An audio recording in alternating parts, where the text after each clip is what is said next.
Donc bonjour à tous, j'espère que vous nous entendiez tous.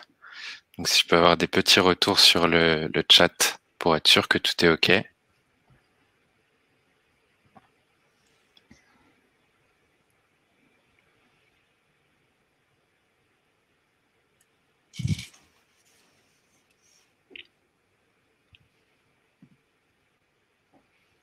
Parfait. Donc bonjour à tous et bienvenue pour la dernière conférence de cette première journée de festival de la COP2 étudiante. Donc conférence qui s'intitule Que nous disent les rapports du GIEC, comment agir. Donc pour cette conférence, on a l'honneur d'accueillir Madame Valérie Masson-Delmotte, qui est diplômée de l'école centrale en physique des fluides, chercheuse au sein du laboratoire des sciences du climat et de l'environnement au CEA, qui fait partie aussi, qui est membre du groupe d'experts intergouvernemental sur l'évolution du climat, donc le GIEC, qui a contribué à la rédaction des 4e et 5e rapports de 2007 et de 2013, et qui, depuis 2015, a été élue coprésidente de ce groupe de travail du GIEC. Donc, merci à vous d'être présent parmi nous ce soir et présent dans ce festival de la COP2 étudiante. Donc, on va vous laisser 15 minutes de conférence pour faire une introduction. Et ensuite, on passera à des questions-réponses du public.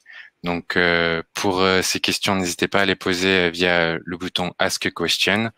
Et je vais laisser la parole à Madame Masson-Delmotte. Merci beaucoup. Donc, j'espère que vous m'entendez bien. Moi, j'ai un petit écho. Je ne sais pas si c'est le cas pour tout le monde. Ce que je voulais faire, c'était une brève présentation qui s'appuie sur l'état des connaissances scientifiques sur la base des 3 rapports spéciaux du GIEC de 2018 et 2019 qui ont passé en revue près de 20 000 publications scientifiques récentes. Donc, la recherche sur le climat, elle se fait partout dans le monde, dans les universités, dans les centres de recherche. Et nous ne faisons que faire une évaluation de l'état des connaissances. Donc, qu'est-ce qui est robuste, solidement établi, confirmé? Qu'est-ce qui est émergent, potentiellement important? Pourquoi est-ce qu'il y a parfois des controverses parce que les connaissances sont imparfaites? Et enfin, quelles sont les limites de ces connaissances? Donc là, je vais m'appuyer sur les choses les plus solidement établies, bien sûr. Et si vous voulez en savoir plus, n'hésitez pas à aller sur le site internet du GIEC, donc en anglais www.ipcc.ch. Et dans cette page, vous trouverez l'ensemble de nos rapports détaillés en anglais, des résumés pour décideurs, des questions fréquentes, les résumés de chaque chapitre qui sont traduits dans toutes les langues de l'ONU. Donc, vous les trouvez en russe, en chinois, en espagnol et également en français, en arabe aussi. Alors, donc, pour revenir sur cet état des lieux, la première chose, c'est que par le fait d'utiliser des énergies fossiles, par la combustion des énergies fossiles, les changements d'utilisation des terres, les activités industrielles et agricoles, les activités humaines perturbent profondément la composition de l'atmosphère. Et il est certain qu'elles sont responsables d'une hausse continue des niveaux de gaz à effet de serre depuis la révolution industrielle, en rupture par rapport aux variations du dernier million d'années. Les activités humaines conduisent à un déséquilibre du bilan d'énergie de la Terre par cet effet de serre supplémentaire qui est un peu masqué par l'effet parasol refroidissant dû au rejet de particules de pollution. Si on regarde les facteurs qui agissent le plus sur le réchauffement climatique, ce sont les rejets de CO2, dioxyde de carbone, et de méthane. Il faut bien voir les ordres de grandeur. Donc, les rejets mondiaux de dioxyde de carbone sont de plus de 40 milliards de tonnes par an. Pour un Français, en moyenne, c'est de l'ordre de 11 tonnes chaque année, quand on prend en compte ce qu'on fait sur le territoire national, mais aussi l'effet de nos importations. Donc, au niveau mondial, c'est de l'ordre de 40 milliards de tonnes chaque année qu'on déverse dans l'atmosphère et qui modifie profondément le cycle du carbone à l'échelle planétaire. Environ 30% est repris par la végétation et les sols, qui vont stocker du carbone sous forme de matière organique. Et enfin, 25% par l'océan, ce qui conduit à son acidification. Donc, les écosystèmes naturels nous rendent un service formidable en absorbant plus de la moitié de ce qu'on met chaque année dans l'atmosphère et en le stockant. Mais c'est aussi quelque chose qui va affecter profondément ces écosystèmes. Les 45% de nos émissions qui s'accumulent dans l'atmosphère, donc ce qui reste, c'est quelque chose qui va continuer à agir sur le climat à l'échelle de centaines et de milliers d'années, parce que ce sont des processus très lents qui vont graduellement l'enlever de l'atmosphère. Donc le premier point important à retenir, c'est que nous provoquons un déséquilibre du bilan d'énergie de la Terre, et c'est ce qui conduit à une accumulation d'énergie et à un ensemble de caractéristiques d'un climat qui change. Le réchauffement à la surface de la Terre, maintenant, dépasse 1 degré par rapport à 1850-1900. Il est plus marqué en France. Il est déjà de plus de 1,5 degré en France, comme sur tous les continents. Et il est particulièrement intense autour de l'Arctique, du fait de facteurs amplificateurs, par exemple, le recul des zones enneigées ou englacées. On perd cet effet miroir, ça amplifie le réchauffement. Le réchauffement de l'air près de la surface, c'est environ 1% de l'énergie supplémentaire accumulée qui ne part plus vers l'espace. 3% de cette énergie supplémentaire conduit à une fonte de ce qu'on appelle la cryosphère, le manteau neigeux, le dégel des sols gelés, la fonte de la banquise arctique, des glaciers, du Groenland, et un écoulement plus rapide de certains secteurs de l'Antarctique. 5% de cette énergie supplémentaire entraîne le réchauffement des sols. Et puis enfin, 90% de l'énergie supplémentaire qui ne part plus vers l'espace rentre dans l'océan qui se réchauffe en surface et en profondeur.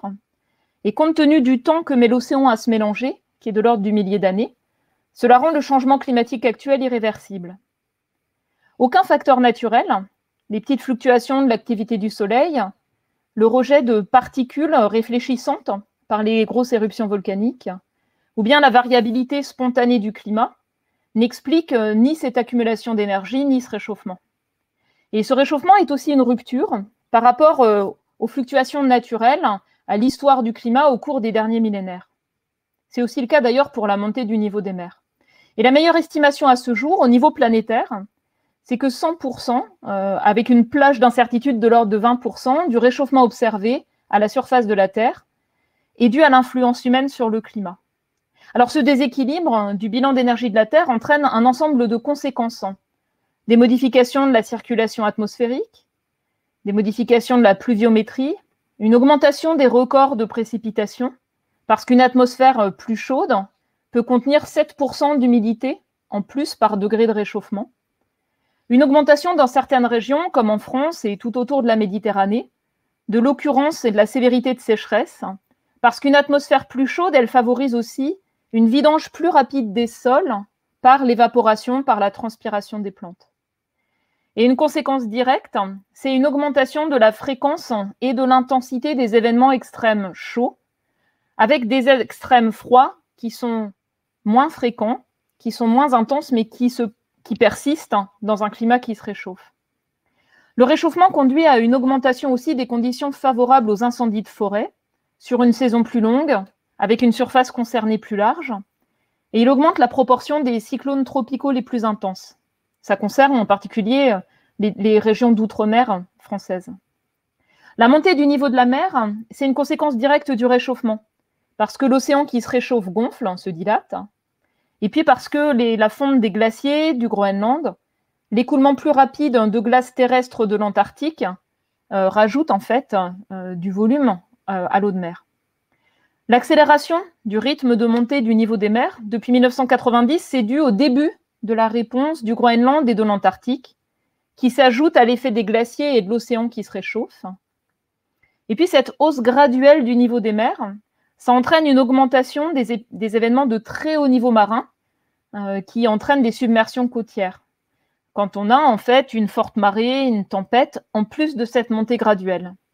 Et dans de nombreuses régions du monde, ces niveaux extrêmes qui n'étaient atteints qu'une fois par siècle, au siècle dernier, seront atteints parfois chaque année d'ici à 2050. Plus le niveau de réchauffement à la surface de la Terre sera élevé, plus ces multiples conséquences affecteront chaque région, avec des tendances, des événements extrêmes, des valeurs au-dessus de seuils de tolérance, les seuils de tolérance pour les milieux naturels ou pour nos infrastructures, nos sociétés. Et de ce point de vue-là, l'état des lieux scientifique montre que chaque fraction de réchauffement supplémentaire compte par rapport aux risques liés au climat, qui ne dépendent pas que du climat, mais aussi des intersections entre les caractéristiques d'un climat qui change dans chaque région, mais aussi les vulnérabilités et les expositions à ces aléas. Et ces risques touchent à des enjeux majeurs pour la préservation des écosystèmes et pour la sécurité humaine. Chaque fraction de réchauffement supplémentaire augmente les risques, par exemple, de dégradation sévère de récifs de coraux tropicaux, qui sont très sensibles aux vagues de chaleur marine. Ça augmente aussi le risque de perte d'habitat pour de nombreuses espèces, du fait de déplacement des zones climatiques. Et puis ça augmente aussi les risques de dépérissement de forêts. Le niveau de réchauffement, il est directement lié à une augmentation de risques liés aux inondations côtières, aux inondations fluviales, et pose des enjeux particuliers en matière de santé publique. Les plus directs sont liés à la morbidité, la mortalité, liés à des conditions de chaleur et d'humidité extrêmes. Et puis le niveau de réchauffement affecte certains rendements agricoles, en particulier pour des céréales ou pour la productivité d'animaux d'élevage, donc qui peuvent augmenter dans une certaine plage de température, mais quand un certain seuil est atteint, avoir des fortes baisses. Alors je vais parler un petit peu du secteur des terres, puisqu'on parle en fait de l'agriculture. Donc les terres émergées, c'est une ressource critique sous pression croissante du fait de l'évolution de la démographie, de l'évolution de la consommation alimentaire, et ça conduit à une dégradation des écosystèmes terrestres. Et un climat qui change ajoute à ces pressions, empire une situation qui est déjà tendue et peut menacer la sécurité alimentaire. Les évaluations qui ont été faites dans le rapport du GIEC de 2019, qui porte sur le secteur des terres, montrent que les risques en matière d'instabilité d'approvisionnement alimentaire augmentent très fortement, même pour un niveau de réchauffement très proche du niveau actuel. Et puis le niveau des risques en matière d'insécurité alimentaire, ça dépend à la fois du niveau de réchauffement, mais aussi des choix socio-économiques, des choix de société.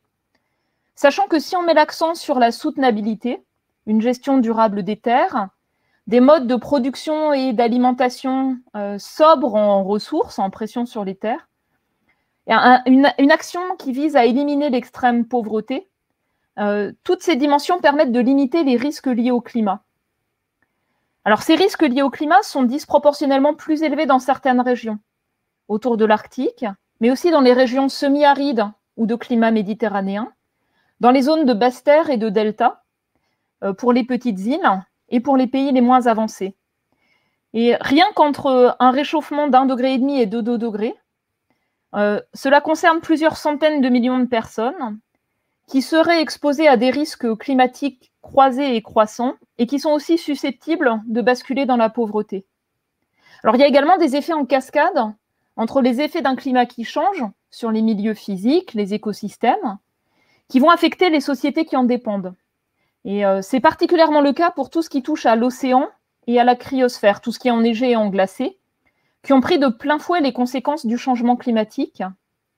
C'est le cas dans les régions de montagne, du fait des conséquences du recul des glaciers, de l'enneigement, du dégel des sols gelés, qui affectent les risques naturels locaux, les écosystèmes, les activités locales, les activités de loisirs, de tourisme, les rendements agricoles, mais aussi des aspects qui touchent au patrimoine culturel, naturel et à l'identité.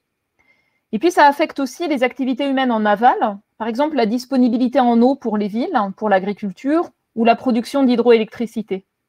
Alors quand je parle de montagne, vous pensez peut-être aux Pyrénées ou aux Alpes, mais les enjeux sont majeurs, par exemple autour des Andes ou autour de la région du plateau tibétain. Ça concerne des milliards de personnes par rapport à cette évolution de l'approvisionnement en eau. Donc vous voyez qu'on a mis en mouvement les composantes lentes du système climatique, l'océan, les calottes polaires, le Groenland, l'Antarctique. Et de ce fait, la montée du niveau des mers est inéluctable, il faut anticiper, on peut agir. Et cette montée, elle est inéluctable à l'échelle de plusieurs siècles et millénaires, mais son rythme va dépendre du niveau de réchauffement et donc de ce qu'on va faire en matière d'émissions de gaz à effet de serre. On peut aussi agir pour réduire ces risques par des actions d'adaptation qui permettent de réduire, de retarder les risques. Par exemple, pour le littoral, des systèmes d'alerte, dans certains cas des ouvrages de protection, avancer ou au contraire se replier de manière planifiée, ou bien renforcer les écosystèmes côtiers qui offrent de multiples bénéfices pour limiter les risques liés à la montée du niveau des mers. Et pour le littoral, comme pour bien d'autres aspects, les personnes les plus exposées, les plus vulnérables dans le monde, sont souvent celles dont la capacité d'action est la plus faible. Donc il y a beaucoup d'enjeux en termes de coopération, en termes de solidarité, vis-à-vis des conséquences d'un climat qui change. Et puis les conséquences pour l'océan, la vie dans l'océan, sont majeures parce qu'un océan qui se réchauffe, avec des vagues de chaleur en mer plus fréquentes, plus intenses, qui touchent des surfaces plus larges, un océan qui perd de l'oxygène parce que les eaux de mer se mélangent moins bien quand elles sont plus chaudes, un océan qui est affecté par l'acidification, ça a un ensemble de répercussions sur la vie marine, sa répartition, sa productivité. Le potentiel de prise de pêche a déjà diminué et va continuer à diminuer dans les régions tropicales. Donc les communautés qui dépendent des produits de la mer peuvent être confrontées à des risques pour leurs revenus, leur sécurité alimentaire, leur santé nutritionnelle. Et réduire les autres pressions locales, la gestion durable des pêches, ou bien mettre en place des aires marines protégées, ça permet de renforcer la résilience de ces écosystèmes marins, mais aussi des sociétés qui en dépendent pour leurs revenus, pour leur alimentation. Les conséquences irréversibles et à long terme qui touchent au sol gelé, aux calottes polaires, à l'océan profond, à la montée du niveau des mers, ça souligne très clairement l'urgence à agir, et à agir de manière ambitieuse, de manière coordonnée et de manière tenace. Il faut comprendre que les coûts en matière d'adaptation, mais aussi les risques de dépasser les capacités d'adaptation et leurs limites, et donc de pertes, de dommages, augmentent avec le niveau de réchauffement. Donc un aspect important de l'action pour le climat tient au fait d'utiliser l'information scientifique, donc l'information sur un climat qui change pour chaque région, pour chaque secteur, mais aussi l'analyse des vulnérabilités, l'analyse des expositions, de manière à pouvoir cartographier les risques, anticiper, agir pour renforcer la résilience, limiter les risques, c'est ce qu'on appelle l'adaptation. Et dans cette dimension, il reste énormément à faire, en France comme partout dans le monde, tout en agissant aussi, bien sûr, sur la cause du réchauffement, à savoir les émissions de gaz à effet de serre. Si les émissions mondiales de CO2 étaient mises à zéro demain, il n'y aurait quasiment pas de réchauffement supplémentaire. Mais il y a une inertie dans le parc de véhicules qui existe aujourd'hui, dans les systèmes de chauffage, dans les usines, pour ne donner que quelques exemples. Et c'est la vitesse à laquelle nous serons capables de transformer ces infrastructures, de mettre en place les infrastructures dont beaucoup ont besoin dans le monde, d'utiliser toutes les options bas carbone disponibles, qui va être clé pour la suite. Le niveau de réchauffement à venir va dépendre des émissions à venir. Il va dépendre du cumul des émissions de CO2, le résultat de la somme des émissions humaines passées, présentes et futures, et puis l'effet net des autres facteurs, les autres gaz à effet de serre, les particules de pollution, l'usage des terres. C'est ça qui va définir le pic de réchauffement à venir. Sur les prochaines décennies, il y a des tendances inéluctables, j'en ai parlé tout à l'heure, il faut s'y préparer. Les tendances à long terme, au-delà de 2040-2050, elles vont dépendre radicalement des choix qui seront faits pour les émissions de gaz à effet de serre à venir. Alors vous savez que l'accord de Paris sur le climat vise à contenir le réchauffement largement en dessous de 2 degrés et renforcer les efforts pour le contenir à 1,5 degré. Alors il y a des conditions clés pour que ce soit atteint. Par exemple, pour limiter le réchauffement largement en dessous de 2 degrés d'ici à 2100, mais il faut que les émissions mondiales de CO2 diminuent fortement d'ici 2030, d'environ un quart entre 2010 et 2030, et atteignent le net zéro, rien que pour le CO2, à horizon 2070. Et si on voulait contenir le réchauffement à un niveau très très proche de l'actuel, autour d'1,5 degré, eh bien il aurait fallu agir plus tôt, plus fort, et que les émissions de CO2 diminuent d'environ 45% entre 2010 et 2030, et atteignent le net zéro autour de 2050, avec bien sûr également une forte baisse de l'effet sur le climat des autres émissions. Donc à cause de l'effet cumulatif du CO2, le climat continuera de dériver, de se réchauffer, tant que les émissions nettes dues aux activités humaines de CO2 ne seront pas à zéro. Mais si on agit maintenant, si on enclenche une baisse des émissions, on en verra les bénéfices, on les discernera par rapport à la variabilité spontanée du climat d'ici une vingtaine d'années. Donc c'est quelque chose en fait pour lequel on peut voir les bénéfices au cours de sa vie familiale, au cours de sa vie professionnelle. Et enfin, contenir le réchauffement largement sous 2 degrés, ça demande de mettre en œuvre des grandes transitions. Le terme transition, ça veut dire adaptation, résilience et très forte baisse des émissions dans tous les grands systèmes de production. En premier lieu, le secteur de l'énergie, en agissant bien sûr sur les énergies fossiles. D'abord le charbon, décarboner la production d'électricité, décarboner les transports, décarboner le chauffage, mais aussi dans chaque grand système, par exemple l'utilisation des terres, l'alimentation, les systèmes urbains, l'approvisionnement des villes, l'efficacité énergétique dans les villes, l'économie circulaire, d'agir dans le secteur de l'industrie, encore une fois sur les questions d'efficacité énergétique, d'économie circulaire, et puis de mettre en place toutes les infrastructures qui vont permettre de décarboner chacun de ces grands systèmes. Il y a bien sûr beaucoup de bonnes nouvelles. Il y a une large palette de technologies qui est déjà là, avec des ruptures récentes. On peut parler, par exemple, des énergies renouvelables, des technologies qui touchent aux batteries pour décarboner les transports. Il y a des ruptures, en fait, dans tous les secteurs. Et puis, il y a un besoin d'innovation pour construire les ruptures à venir, les solutions technologiques à venir. Mais pour contenir le réchauffement à un niveau bas, ça ne suffit pas. Et il faut aussi agir sur la demande. La demande, en fait, avec une évolution des comportements. Et puis, il y a des conditions nécessaires. Donc, diminuer très rapidement l'utilisation de charbon dans le monde, réorienter les investissements, donc en sortant graduellement des énergies fossiles, très vite du charbon, du pétrole, et puis plus graduellement du gaz, mais il faut aussi sortir du gaz naturel. Et puis, au contraire, investir vers toutes les options bas carbone et vers l'efficacité énergétique avec un besoin d'augmentation des financements dans ces secteurs d'un facteur 5 à 6 d'ici à 2050. Il y a aussi de nombreux leviers d'action qui touchent au système alimentaire. J'en ai parlé tout à l'heure. Il est vulnérable au changement climatique. Il représente environ 1/3 des émissions mondiales de gaz à effet de serre. Donc, quand on parle de système alimentaire, ça va depuis la production, le transport, le stockage, le conditionnement, la préparation, les pertes, le gaspillage, et puis les poubelles. On peut agir sur l'élimination des pertes et gaspillages. Il y a des enjeux sur les modes de production pour stocker du carbone dans les sols, pour améliorer l'ensemble des pratiques agricoles, préserver les écosystèmes et les puits de carbone naturels. Il y a des enjeux du côté de la consommation des régimes alimentaires, et puis il y a des enjeux aussi sur la gestion de risques qui sont extrêmement importants. Alors, je vais mettre l'accent sur l'alimentation, et notre rapport souligne à quel point une diversification des régimes alimentaires vers une alimentation nutritive et saine, avec une grande place donnée aux protéines végétales, et une diversification des systèmes de production, c'est vraiment essentiel pour favoriser l'adaptation, contribuer à la baisse des émissions, mais aussi réduire la pression sur les terres, libérer des terres pour différents usages, avec des bénéfices en matière de santé publique par rapport aux choix alimentaires. Donc, dans le monde, on a par exemple 800 millions de personnes qui souffrent de la faim et de sous-nutrition, mais on a aussi 2 milliards de personnes qui souffrent de surpoids ou d'obésité, qui sont maintenant des maladies chroniques, pour lesquelles il y a des enjeux de stratégie alimentaire qui sont importantes.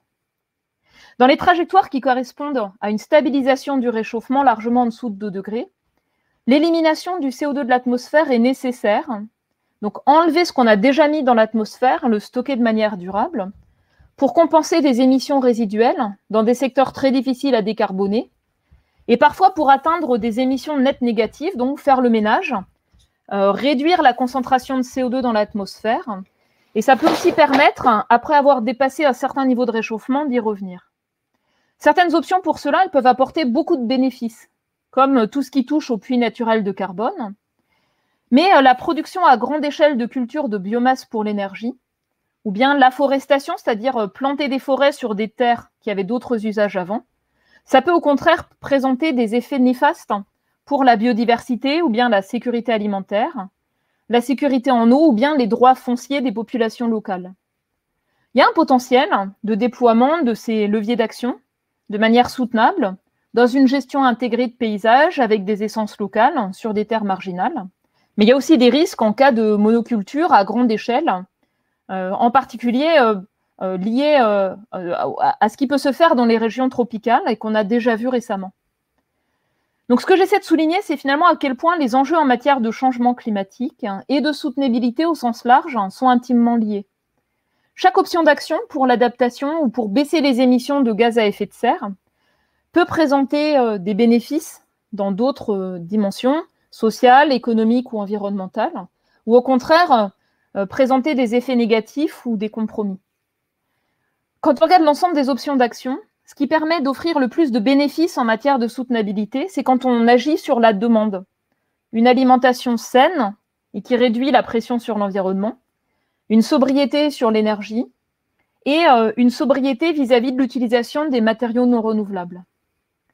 Au final, je dirais que ce qu'on montre dans ces évaluations des connaissances, c'est que ça demande de ne pas mettre l'action pour le climat dans un silo, dans une petite boîte, mais de l'intégrer dans une vision d'ensemble et de construire des transformations, des transitions qui soient éthiques, équitables, justes, qui préservent la biodiversité, mais aussi les droits fondamentaux des personnes les plus vulnérables, des personnes les plus exposées. Et quand je parle de vulnérabilité, ce n'est pas simplement par rapport à un climat qui change, c'est aussi par rapport aux politiques publiques qui sont menées. Par exemple, les politiques qui visent à sortir des énergies fossiles, si elles ne prennent pas en compte la précarité énergétique, elles ne peuvent pas fonctionner. Donc vous voyez que la faisabilité de l'action pour le climat, en matière de gestion de risque, en matière d'adaptation et de baisse d'émissions de gaz à effet de serre, ça demande vraiment d'agir dans tous les grands systèmes de production, d'agir de manière structurelle sur les investissements, sur la demande, et ça a beaucoup de dimensions. Des dimensions de coopération. Il y a des leviers d'action à l'échelle individuelle, à l'échelle des territoires, là où on vit, à l'échelle des villes, des régions, à l'échelle nationale, à l'échelle européenne. Et puis, il y a des enjeux de coopération, en particulier nord-sud, pour permettre à tous d'agir.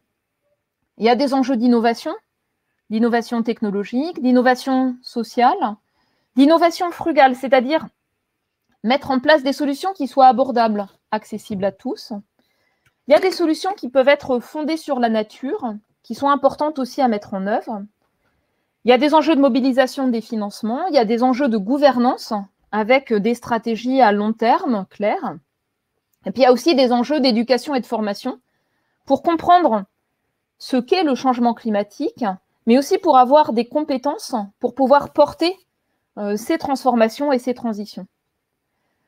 Et puis il y a bien sûr des enjeux de justice, la répartition de la responsabilité, des conséquences différentes du changement climatique selon les régions, selon les générations, selon les vulnérabilités et les capacités à agir. Ça en fait profondément un enjeu de justice. Alors je termine juste en disant qu'en France, 2/3 de la population est exposée directement aux aléas climatiques. Donc la question des solidarités, la question de l'action pour le climat, c'est pas que pour les pays les plus vulnérables, c'est quelque chose qui concerne chacun dans chaque région, partout dans le monde. Et puis pour résumer, en quelques mots finalement, ce que montrent ces récents rapports, c'est que chaque fraction de réchauffement supplémentaire, chaque tonne de CO2 émise ou évitée, chaque année et chaque choix compte. Et je pense qu'en particulier, mettre l'action pour le climat et la biodiversité au cœur des compétences construites au cours de l'enseignement supérieur me semble essentiel. Voilà, j'ai terminé ce bref tour de table et je suis très curieuse de vos questions et de vos commentaires. Voilà, donc merci beaucoup pour cette présentation riche en informations. Donc on a déjà pas mal de questions qui ont été posées. Donc je vais commencer par les premières questions qu'on a pu retenir. Donc première question un peu longue. Quelles sont les relations entre le GIEC et les gouvernements? À quelle fréquence se rencontrent-ils? Les décideurs politiques sont-ils formés aux enjeux soulevés par le GIEC? Une vulgarisation est-elle leur est-elle proposée? Et selon vous, comment doivent changer ces relations GIEC-gouvernement pour que ces derniers agissent plus rapidement et plus efficacement? Vaste programme. Alors, la première chose que je voudrais dire, c'est que le GIEC, c'est vraiment quelque chose où les décisions sont prises par les représentants de tous les pays. Les décisions de préparer un rapport, sur la base des besoins d'information scientifique des pays et sur la base des connaissances nouvelles qui existent et qui justifient finalement un effort considérable pour évaluer l'état des connaissances. Donc, en session plénière, les représentants de tous les pays se réunissent 1 ou 2 fois par an, en particulier pour définir un ensemble de rapports à mener, le calendrier, pour également approuver ces rapports. Donc, les rapports sont un travail scientifique. Ils font l'objet de relectures régulières. Donc, un rapport spécial, c'est une centaine d'auteurs. Ça va être 3 étapes de relecture avec des dizaines de milliers de commentaires par des milliers de relecteurs. Et puis, à la fin, un résumé d'une vingtaine de pages qui va être approuvé phrase par phrase par les représentants de tous les pays. Alors, cette approbation, elle permet d'une part une appropriation du rapport par les représentants de tous les pays, et puis elle permet aussi de clarifier l'expression. Certains mots n'ont pas le même sens dans le cadre de négociations internationales pour le climat ou dans le cadre scientifique. Donc, ça permet de s'accorder sur la manière d'exprimer les conclusions du rapport, de sorte à ce qu'elles ne soient pas déformées ou mal comprises. Il y a parfois des sujets qui dérangent, un constat scientifique qui peut déranger, mais quand il est solidement établi, finalement, il s'impose à tous les pays. Et puis, à la fin, ça permet que chaque pays se sente propriétaire, finalement, de cette évaluation de l'état des connaissances, puisqu'il y a contribué de multiples manières. Donc, le rapport que je porte en ce moment sur les bases physiques du changement climatique, vous imaginez que ce n'est pas simple dans un contexte de pandémie. On est en train de le finaliser. On va avoir une dernière phase de relecture du résumé pour les décideurs par les représentants de tous les pays, souvent qui font appel à des experts en fait, scientifiques locaux. Et puis, à la fin, entre la dernière semaine de juillet et la première semaine d'août, virtuellement, comme on est là, on aura les représentants de tous les pays qui vont interagir avec l'équipe d'auteurs pour peaufiner finalement ce résumé pour décideurs et ensuite le rendre au public. Alors ça, c'est les représentants de tous les pays dans le cadre du GIEC.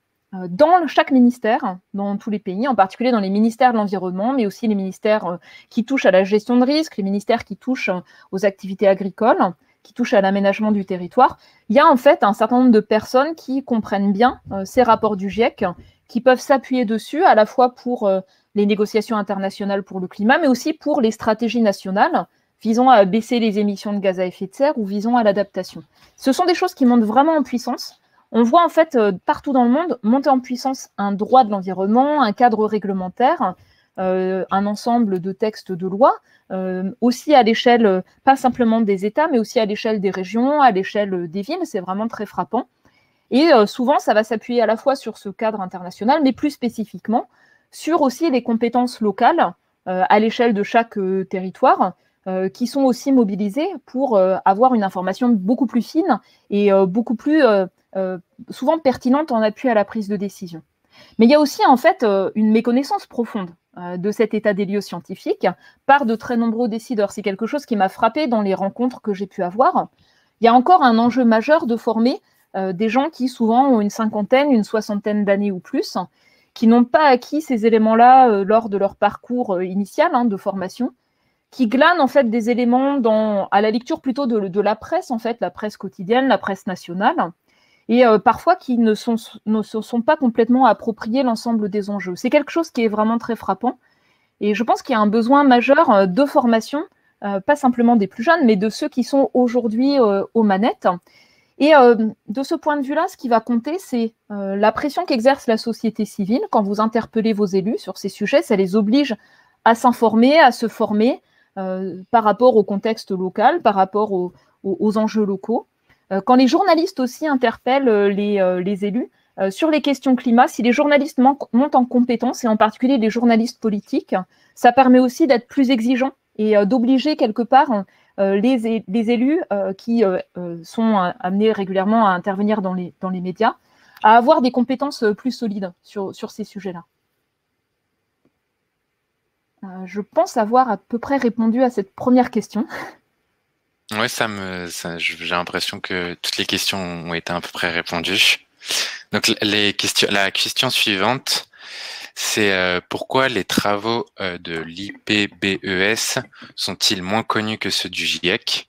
Avec votre expérience du GIEC, que manque-t-il pour que la population s'empare aussi bien des problèmes de perte de biodiversité que de changement climatique. Oui, c'est un enjeu majeur. Alors moi, je suis pas une spécialiste de biodiversité. J'ai la chance en fait de pouvoir interagir avec des spécialistes dans l'université dans laquelle je travaille à Paris-Saclay. On a d'ailleurs mis en place tout un cours de 2e année de licence autour de la transition écologique qui a été construit vraiment de manière profonde en intégrant les enjeux climat et biodiversité, mais aussi soutenabilité par rapport aux inégalités sociales. Donc vraiment en essayant d'intégrer l'ensemble des dimensions finalement d'un développement soutenable.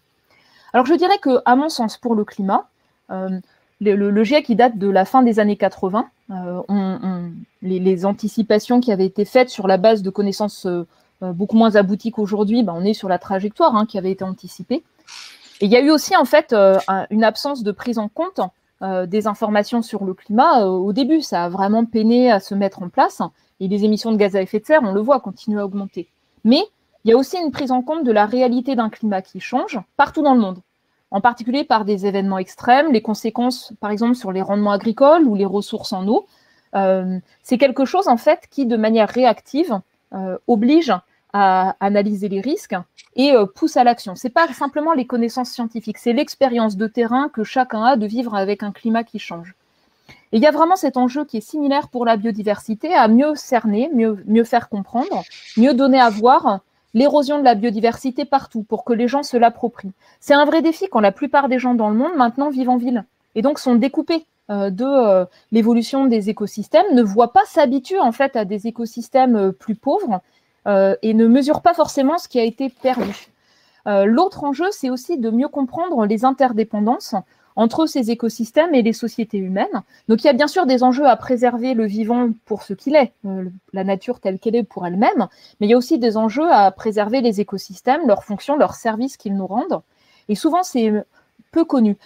Pendant quelques années, j'ai été élue locale dans le village de banlieue parisienne où j'habite, dans l'Essonne, et ça m'avait frappé. Autant il y avait une prise de conscience que la question climat, ça pose des risques pour nous, là où on habite dans l'Essonne, sur des sols argileux qui bougent, enfin vraiment de manière très concrète. Par contre, sur les enjeux de biodiversité, c'était perçu comme parfois un sujet de moquerie, très mal compris. Et par contre, sur un travail de fond, de valoriser une forme de patrimoine naturel, de le donner à voir, de le donner à aimer aux enfants dès le plus jeune âge, ce sont des choses qui permettent en fait de construire une volonté de le préserver. Et il y a beaucoup à faire de ce point de vue-là. Et puis ces enjeux sont liés dans tous les sens. J'ai essayé de le dire tout à l'heure, il y a parfois des choses qui peuvent être perçues comme des solutions pour le climat qui peuvent être extrêmement néfastes en matière de biodiversité et ça demande d'être abordé très clairement. Dans le cadre de la finance, par exemple, les outils d'analyse de finance dites vertes souvent peinent à prendre en compte les enjeux de biodiversité. Et quand on regarde, par exemple, l'empreinte carbone de la France, donc il y a un rapport du Haut Conseil pour le climat qui porte sur l'empreinte carbone de la France. Donc je vous ai parlé des émissions sur le territoire français, des émissions importées qui sont importantes. On manque aussi d'outils parce qu'il y a les enjeux, les pressions qu'on exerce sur la biodiversité ici, mais il y a aussi les pressions indirectes par nos importations de produits agricoles, par la déforestation importée, et parfois on manque d'outils de mesure, d'outils de traçabilité pour pouvoir agir ici sur les leviers d'action par rapport aux filières d'approvisionnement qui existent. Donc il y a, je pense, aussi un besoin de plus de transparence, de traçabilité et d'information. Et quand vous achetez des produits, des produits de consommation courante, par exemple sur l'alimentation, vous avez l'étiquette Nutri-Score qui permet de voir si en gros c'est toxique ou faisable à petite quantité ou au contraire c'est quelque chose qui est plutôt bon pour vous. On manque vraiment d'une information similaire sur l'empreinte environnementale, même simple, qui intègre les enjeux climat et biodiversité. Et donc souvent, vous-même, vous êtes un peu aveugle, vous ne pouvez pas exercer vos choix de manière informée. Et c'est aussi le cas de beaucoup de décideurs qui n'ont pas non plus cette information. Donc il faut bien sûr renforcer l'information, la transparence, la traçabilité, pour qu'on puisse mesurer pas simplement l'érosion de la biodiversité, mais aussi ce qui agit dessus et agir de manière informée. Merci beaucoup. Je pense que vous avez très bien répondu à cette question. On va passer à la question suivante. Adhérez-vous au terme de développement durable et notamment comme il est suggéré dans les objectifs développement durable de l'ONU, promouvoir une croissance économique? Cela vous paraît-il compatible avec les limites planétaires et l'urgence de la crise écologique? Alors, de mon point de vue personnel, j'utilise moi ce terme de développement souvent au sens de développement humain, c'est-à-dire permettre à chacun de vivre dignement, avec des enjeux qui sont sur l'égalité de droits, des enjeux qui sont sur l'élimination de l'extrême pauvreté, des enjeux qui sont sur un accès à l'énergie pour avoir une vie digne. Donc cette question de développement, qui n'est pas réduite à un terme comme celui de la croissance économique, mais cet enjeu de développement, il est important. Il ne se pose pas de la même manière en France, par exemple. On est un pays industrialisé, avec beaucoup d'infrastructures qui existent, et dans beaucoup de pays du Sud, où il y a un besoin, en fait, de mettre en place des infrastructures pour vivre dignement. Donc moi, j'utilise fréquemment ce terme de développement, mais j'explique, permettre à chacun de vivre dignement, ce qui dépend aussi du contexte et de la société dans laquelle on vit. Donc sur les objectifs du développement durable, ça a été construit pour rechercher un équilibre entre une dimension sociale, et en particulier celle qui touche aux inégalités, une dimension économique, donc une forme de prospérité économique, et des enjeux majeurs qui touchent à l'environnement, avec la question de l'eau, la question des écosystèmes terrestres, aquatiques, marins, et la question du changement climatique. Un des parents pauvres dans la réflexion sur l'environnement, je trouve, sur les objectifs du développement durable tels qu'ils ont été mis en place, c'est la question de la qualité de l'air. La qualité de l'air est un problème majeur dans le monde en termes de santé publique, mais il apparaît seulement dans quelques-unes des sous-dimensions en termes de santé, alors qu'il mériterait, je pense, une action beaucoup plus délibérée, tout particulièrement parce que beaucoup de particules de pollution sont coémises quand on utilise des énergies fossiles, et que donc on a des multiples bénéfices en termes de santé, de qualité de l'air, à décarboner par exemple l'industrie ou la production d'électricité ou les transports. Donc je sais bien qu'il y a beaucoup de débats sur différentes visions du monde, des visions qui sont parfois caricaturales, à aller chercher des points de PIB uniquement réduits à ça comme vision du développement économique, ou bien une vision beaucoup plus sobre qui utilise parfois les expressions de décroissance, mais en fait, ce n'est pas une décroissance de tout dont on parle, c'est vraiment une autre aspiration, d'autres indicateurs qui mettent en avant le progrès humain et pas simplement des mesures un peu réductrices de PIB. Et quand on a fait les récentes évaluations du GIEC, les objectifs du développement durable ont été fortement utilisés. Ils ont été utilisés en particulier parce que c'est une grille d'analyse tout à fait pertinente pour sortir des leviers d'action d'un silo. Donc, par exemple, si vous voulez réduire l'utilisation des énergies fossiles, vous avez plusieurs options possibles dans différents secteurs. Et pour chacune des options possibles, vous pouvez regarder le profil que ça va faire en fonction de chaque objectif du développement durable. Où est-ce qu'on aura des bénéfices forts? Où est-ce qu'on aura des risques d'effets indésirables majeurs? Si, par exemple, vous augmentez la fiscalité sur les carburants fossiles, vous augmentez le coût, forcément, vous allez réduire l'usage. Mais par contre, sur le premier objectif d'un développement durable qui porte sur l'élimination de l'extrême pauvreté, là, vous avez un signal d'alerte, parce que les personnes à revenus contraints, à mobilité contrainte, vont être touchées de plein fouet s'il n'y a pas des mesures de compensation. Et vous voyez que par rapport, par exemple, à la crise des Gilets jaunes en France, si en fait l'action pour le climat avait été intégrée dans ces multiples dimensions d'un développement durable, on aurait peut-être évité d'avoir une proposition de révision à la hausse de la fiscalité sans mesure compensatoire, parce que ça a provoqué une grave crise sociale. Ça a révélé de plein fouet des vulnérabilités très fortes sur des politiques publiques qui prennent le climat que dans un silo. Donc c'est pour ça que pour moi, c'est un cadre de réflexion qui est utile, qui est nécessaire, mais qui peut aussi évoluer, et souvent qui est mal utilisé, qui est utilisé de manière dévoyée. Si vous ne prenez que quelques-uns des objectifs du développement durable, par exemple, je ne sais pas, au hasard, croissance, emploi décent et énergie propre, vous passez à côté de la vision beaucoup plus profonde d'ensemble que donnent tous les objectifs mis bout à bout. Et d'ailleurs, je fais partie d'un groupe de travail de l'Académie des technologies, de l'Académie des sciences et de l'Académie de l'agriculture, qui a réfléchi sur la crise sanitaire actuelle à l'angle des objectifs d'un développement durable. On a bien vu que sur la précarité étudiante, sur l'inégalité de l'accès au numérique, par exemple pour les élèves pour suivre les cours, sur l'inégalité homme-femme, La crise actuelle, en fait, elle a fait exploser certaines des aspirations à la soutenabilité.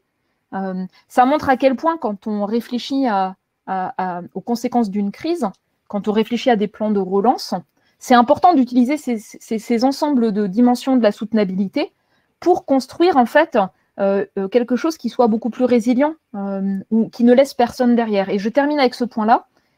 Vraiment, les objectifs de développement durable tels qu'ils ont été construits dans les années 2014-2015, c'était cette idée-là. C'est vraiment l'idée de ne laisser personne derrière. Et souvent, cette dimension-là qui est vitale, elle est oubliée. Merci beaucoup pour cette réponse.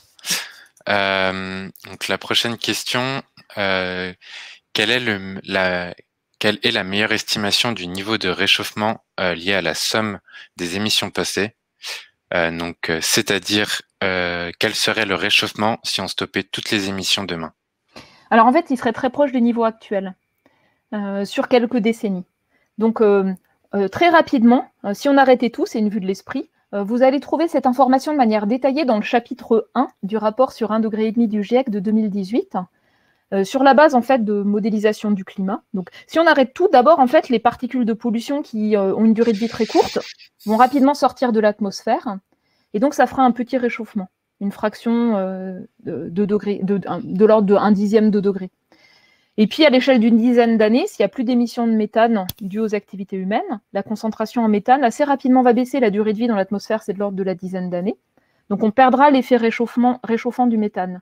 Et puis, plus graduellement, on aura aussi, parce que les puits de carbone vont agir, l'océan, la végétation, les sols, une baisse graduelle de la concentration de CO2 dans l'atmosphère. Et du fait de ces effets compensatoires, on estime que la meilleure estimation de net zéro émission, c'est quelque chose proche de zéro, c'est-à-dire rester autour de 1,1 degré de réchauffement. L'inertie, elle n'est pas dans le fonctionnement du climat pour le niveau de réchauffement à la surface de la Terre. L'inertie, elle est vraiment dans les infrastructures qu'on a. Les gens qui achètent une voiture aujourd'hui, ils vont continuer à l'utiliser pendant 10, 15, 20 ans. Les systèmes de chauffage, vous mettez aujourd'hui en place un système de chauffage à gaz, il va fonctionner pendant 20 à 30 ans. Vous avez un bâtiment qui est une passoire énergétique chauffée au gaz, ça va entraîner un besoin de chauffage pendant la durée de vie de ce bâtiment. On construit ou on utilise aujourd'hui dans le monde des usines qui fonctionnent à base de charbon dans l'industrie lourde. Quand on les met en place, c'est pour fonctionner parfois pendant 30-50 ans. Donc l'enjeu, ce n'est pas l'inertie dans le fonctionnement du climat, c'est l'inertie de ces infrastructures. Et c'est pour ça que quels que soient les scénarios, que ce soit des scénarios très intensifs en énergie fossile, ou des scénarios de très forte ambition d'action pour le climat, on a encore des émissions. Donc, dans les scénarios les plus ambitieux, ces émissions piquent rapidement, baissent d'ici à 2030. Mais même dans ce cas-là, le climat continue à se réchauffer. L'analogie que je fais, c'est un peu comme pour la pandémie actuelle. Donc, vous voyez qu'en fait, il y a un variant qui arrive, qui est très contagieux. Vous voyez que les gens se contaminent, puis vous voyez bien qu'il y a un pic qui monte. Si vous agissez pour réduire les contacts sociaux, malheureusement, c'est comme ça qu'on arrive à contenir cette pandémie. Si vous agissez de manière très forte, vous pouvez en fait en 3-4 semaines arriver à entraîner une baisse du pic et puis ensuite un reflux. Pour le climat, l'échelle de temps, c'est de l'ordre de 20 ans à peu près, entre une baisse des émissions, l'effet sur la concentration atmosphérique et puis l'effet discernable sur le climat. Et c'est une bonne nouvelle en fait. Si on agit de manière importante maintenant, moi ça veut dire que mes enfants peuvent bénéficier d'un climat qui commence à se stabiliser quand ils ont mon âge. Voilà. Et donc, c'est vraiment cette échelle de temps qui est importante à comprendre par rapport parfois à des discours un peu de type baisser les bras, tellement le défi est important, tellement on met en mouvement un système immense. On peut en fait avoir des bénéfices relativement rapidement. Merci beaucoup pour cette réponse qui est très encourageante. Donc la prochaine question, c'est que pensez-vous de l'expérience de la Convention citoyenne pour le climat et de son résultat? Alors le résultat, on ne sait pas complètement, puisque la loi climat dite climat résiliente, résilience, elle est en cours d'amendement, de discussion dans le cadre de l'Assemblée nationale. Alors à titre personnel, au moment où il y a eu la crise des Gilets jaunes, moi j'ai été invitée à intervenir devant le Parlement irlandais. L'Irlande avait mis en place une assemblée citoyenne pour réfléchir de manière structurante et différente à des choix profonds de société. Elle a été sollicitée sur différents sujets, dont la question climat. Et ce qui m'avait frappé, c'était l'implication des citoyens irlandais, le sérieux avec lequel ils avaient pris cette question-là, l'ambition qui ressortait, qui a surpris en fait à l'époque les parlementaires irlandais qui étaient beaucoup plus frileux. Vraiment une aspiration de la société à construire ensemble une autre forme de développement. Et donc du coup, moi j'avais écrit à l'époque une tribune en disant ce serait bien qu'il y ait quelque chose de ce type-là, en fait, une assemblée citoyenne qui permette une autre réflexion démocratique par des gens tirés au sort qui s'opposent pas par rapport au jeu habituel des partis politiques et autres, mais avec le bon sens et puis l'attachement à ce qu'on veut transmettre, ce qu'on veut préserver aussi, qui est très important pour la plupart des gens. J'ai été invitée à intervenir le premier jour de la Convention citoyenne pour le climat. C'est l'intervention qui m'a le plus stressée de ma vie. J'avais vraiment très peur d'être à côté de la plaque, d'être trop technique, de ne pas être comprise. J'avais peur de décevoir en fait ces gens qui avaient accepté, après avoir été tirés au sort, finalement de passer beaucoup de temps à y réfléchir. Donc j'ai écouté leurs remarques, leurs questions, je suis intervenue, j'ai discuté pendant la pause café, je suis revenue le lendemain, samedi matin, on a rediscuté pendant la pause café, j'ai réécouté leurs questions, j'ai apporté des éléments de réponse. J'étais frappée par leur réflexion, leur envie de s'approprier les enjeux, puis après j'ai pu interagir. Donc j'ai vu qu'ils sont arrivés avec un ensemble de propositions ambitieuses, cohérentes, pas forcément faciles à chiffrer par rapport à ce que la France veut faire, c'est-à-dire baisser de 40% les émissions d'ici à 2030, mais des choses qui touchent vraiment à la manière dont on vit finalement, proche des préoccupations de chacun et des leviers d'action que chacun peut mettre en œuvre. Et puis après, ce qui a été frappant, c'était de voir que ça dérangeait, de voir que les mesures qui avaient le plus d'effets possible ont été très vite retirées. L'analyse que le Haut Conseil pour le climat a faite, c'est que ça allait dans la bonne direction, le projet de loi qui était présenté par le gouvernement, mais que ce n'était pas du tout suffisant, avec beaucoup de choses pas chiffrées, beaucoup de choses qui dépendraient de décrets, beaucoup de choses qui touchaient à des mises en place tardives, donc pas par ce gouvernement-là, et donc le risque d'être affaibli, dilué à partir de 2024-2028. Voilà, donc il y a vraiment cette impression d'affaiblissement de l'ambition initiale. Et c'est encore le cas tel que j'arrive à le suivre du point de vue de ce qui est fait au niveau du Parlement. Et puis l'autre chose, j'ai fait intervenir dans un amphi-débat de la formation Transition écologique à Paris-Saclay, un des membres de la Convention citoyenne, qui est d'ailleurs doctorant en urbanisme, donc il comprend aussi ce que c'est le cadre universitaire, le monde académique. Et ce qu'il m'a dit, c'était très frappant, c'était pour lui ce que cette Convention pour le climat a montré, c'est l'importance de l'accès à l'information comme un droit démocratique. C'est-à-dire qu'eux ont eu le luxe de sortir de leur vie quotidienne, de passer je ne sais pas combien de week-ends, à interroger des gens, discuter entre eux, lire, s'approprier finalement l'ensemble des éléments, et puis ensuite débattre de ce qu'ils avaient envie de mettre en place. Et ça, c'est un luxe, la plupart des gens n'ont pas. Et ce qu'il me disait, c'était que sa grande angoisse, c'est comment faire que 65 autres millions de Français puissent aussi pouvoir s'approprier ces enjeux, débattre, sachant qu'aujourd'hui, même dans le cadre de l'audiovisuel public, on manque en fait d'émissions, d'espaces en fait, qui permettent à tout un chacun de s'approprier ces enjeux et d'en débattre. Mais puis, il y a plein d'initiatives géniales similaires, des conventions citoyennes ou des assemblées citoyennes à l'échelle de ville, à l'échelle de région. Et on voit que ça marche en fait, on voit que c'est quelque chose qui est formidable, qui met en mouvement vraiment l'intelligence collective, et puis parfois qui porte ses fruits. Donc je pense que pour moi, c'est quelque chose qui est assez formidable sur le rapport à la vie démocratique. Merci beaucoup pour cette réponse. Donc la prochaine question, qui est aussi une question un peu longue.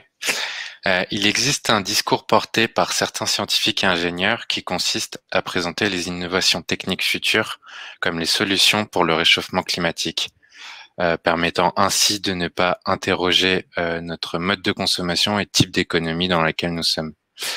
Quelle est la position du GIEC sur ces points, si elle en a une, et est-ce que les démarches low-tech et de décroissance peuvent être proposées par le GIEC ? Oui, alors le GIEC, en fait, il faut bien que j'explique. Je ne sais pas si ça transparaissait dans ce que je résumais, mais le GIEC, il définit pas le plan d'action de chacun partout. Il montre en fait à quelles conditions on peut arriver à limiter le réchauffement ou ses conséquences. Ensuite, il montre quelles sont les différentes options d'action, leurs coûts, leurs limites, leurs co-bénéfices, leurs effets indésirables, leurs potentiels, mais de manière neutre. Il montre en fait les différentes trajectoires d'action possibles sur la base des connaissances scientifiques, mais souvent à l'échelle de grandes régions. Ce n'est pas forcément pertinent, par exemple, pour le cas de la France, qui a un mix électrique un peu particulier ou autre. Voilà. Donc ça, c'est les limites de l'exercice d'évaluation, pertinent pour éclairer des choix, mais par mandat qui doit être neutre et non prescriptif. Et comme je l'ai montré tout à l'heure, on a analysé, par exemple, le rapport sur 1,5 degré, à la fois le potentiel d'innovation technologique qui sont nécessaires, il y a besoin de rupture dans de nombreux secteurs, mais aussi le fait que si on veut des transformations vraiment rapides, agir sur la demande, c'est important. Ce n'est pas simplement les solutions technologiques. Et agir sur la demande, ce n'est pas pareil si vous vivez avec $1 de revenus par jour, comme c'est le cas de centaines de millions de personnes dans le monde. Là, en fait, la demande, elle va augmenter. Il faut que ces gens vivent dignement, décemment, partout. Et puis, là où on vit au contraire dans l'excès, la surconsommation, la consommation jetable, avec un gaspillage énorme alimentaire ou en termes de matériaux non renouvelables. Voilà, donc la question, elle se pose très différemment. Et comme nous, les rapports du GIEC, on les construit au niveau mondial, il faut qu'ils parlent aussi bien à quelqu'un qui va représenter le Mali ou l'Afrique du Sud, le Brésil ou l'Inde, ou bien l'Arabie Saoudite, la Russie, le Mexique, les États-Unis ou quelqu'un en Europe ou dans un petit État insulaire en développement. Alors, dans le rapport qui va venir, des groupes, en particulier du groupe 3 du GIEC, donc celui qui porte sur les stratégies permettant de faire baisser les émissions de gaz à effet de serre, il y a beaucoup d'innovations. Et en particulier parce qu'il y a un chapitre entier qui porte sur la demande, donc les changements, les styles de vie, les transformations de choix de société, qui fait référence à tous ces cadres de réflexion qui ont été mentionnés dans la discussion, la décroissance dans certains cas, l'évolution des types de consommation dans les différentes régions du monde. Il y a bien sûr aussi un chapitre entier qui porte sur les aspects de technologie, de rupture technologique et de rendre les technologies les plus performantes abordables par rapport au transfert de technologies, en particulier des pays du Nord vers les pays du Sud. Vous voyez bien, par exemple, pour les vaccins, à quel point c'est un enjeu majeur, où aujourd'hui, il y a des technologies vaccinales qui ne sont pas abordables pour le secteur industriel pharmaceutique de pays du Sud qui ne sont pas propriétaires des brevets. Donc ça, c'est un point extrêmement important. Ce n'est pas simplement les technologies, c'est aussi en fait le transfert de technologies pour les rendre accessibles partout dans le monde. Voilà.